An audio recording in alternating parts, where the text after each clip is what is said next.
বৈশাখ মাসের শুক্লপক্ষের তৃতীয়া তিথিকে অক্ষয় তৃতীয়া নামেই জানা যায়। অক্ষয় তৃতীয়া হিন্দু ধর্মের পবিত্র একটি তিথি। এই তিথিতে যে কোনো ধরনের শুভ কাজ করা যায়। এই তিথিতে গৃহপ্রবেশ, নতুন বাড়ি কেনা, যানবাহন কেনা, স্বর্ণ অলংকার কেনা বা রূপো কেনা, যে কোনো কেনাকাটার জন্য অক্ষয় তৃতীয়ার দিনটি খুবই শুভ।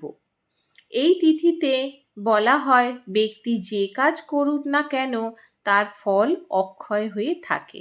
অক্ষয় মানে যার ক্ষয় নেই, যার অর্থ চিরন্তন। অত্যন্ত মাহাত্ম্যপূর্ণ গুরুত্বপূর্ণ তিথি এবং ভগবানের খুব প্রিয় তিথি। অক্ষয় তৃতীয়ার দিন কি কি করবেন আর কি কি করবেন না সব কিছুই আমি এই ভিডিওতে আজ বিস্তারিত আলোচনা করব। ভিডিওর শেষে আমি আপনাদেরকে একটি খুবই সহজ টোটকার কথা বলবো। তো বন্ধুরা, ভিডিওটা স্কিপ না করে দেখার অনুরোধ রইল। 2024 সালের 10ই মে বাংলার 27শে বৈশাখ অক্ষয় তৃতীয়ার শুভ দিন। পুজোর সময়সূচি হলো সকাল 7:49 থেকে শুরু হয়ে দুপুর 12:20 পর্যন্ত চলবে। প্রথমে বলি অক্ষয় তৃতীয়ার মাহাত্ম্য। অক্ষয় তৃতীয়ার উল্লেখ আমরা পৌরাণিক গ্রন্থ থেকে পাই।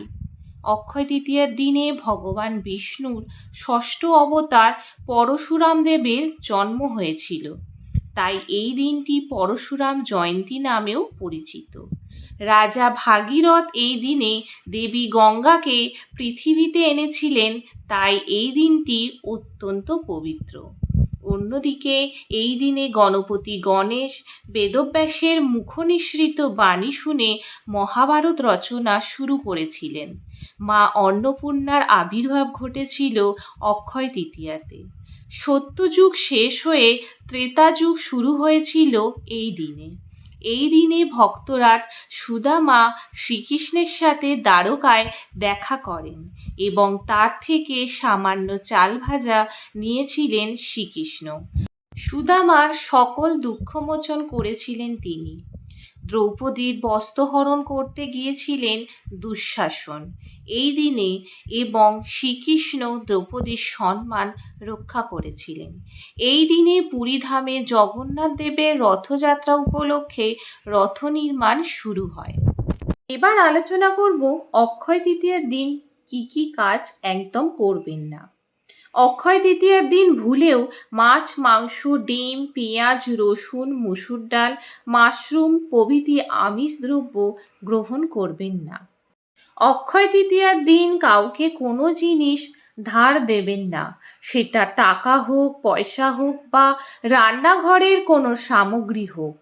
দান করবেন, কিন্তু কখনো কাউকে ধার দেবেন না এই শুভ দিনে। এই দিনে তাস, পাশা, জুয়া খেলা, দ্রুতক্রিয়া বর্জন করবেন। এই দিনে অন্যের সমালোচনা, পরনিন্দা, পরচর্চা, ঈর্ষা, অন্যের ক্ষতি করবেন না। অক্ষয় তৃতীয়ার দিন আমাদের কোনো মূল্যবান সামগ্রী হারিয়ে যাওয়া ঠিক নয়। টাকা পয়সা, সোনা দানা এই সমস্ত মূল্যবান সামগ্রী সাবধানে রাখবেন।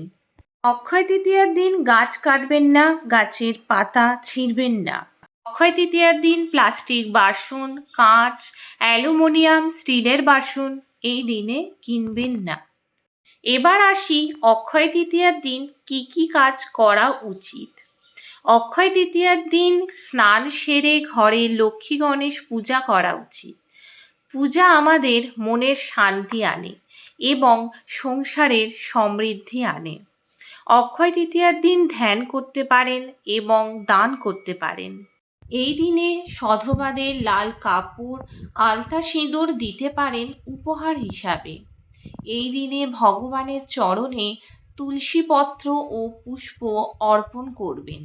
এই দিনে কৃষ্ণ কথা শ্রবণ করবেন। শ্রী প্রভুপাদের প্রবচন শ্রবণ করবেন।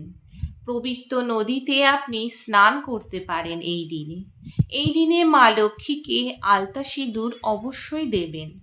এই দিনে যে কোনো ধরনের শুভ অনুষ্ঠানের জন্য কেনাকাটা করতে চাইলে অক্ষয় তৃতীয়া খুবই একটি সুন্দর দিন।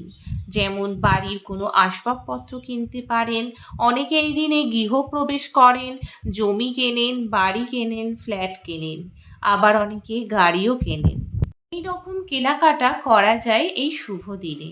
এই শুভ দিনে আপনি রান্নার সামগ্রী কিনতে পারেন, যেমন তেল, নুন, ডাল, চাল, চিনি, এই সমস্ত আটা, সমস্ত জিনিস কিনতে পারেন।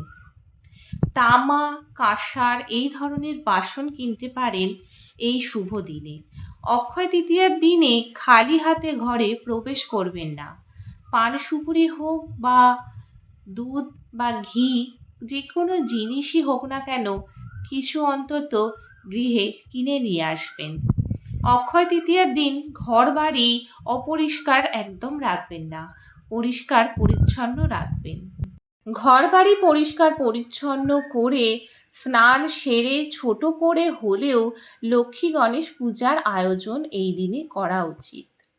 এবারে বলি টোটকার কথায়।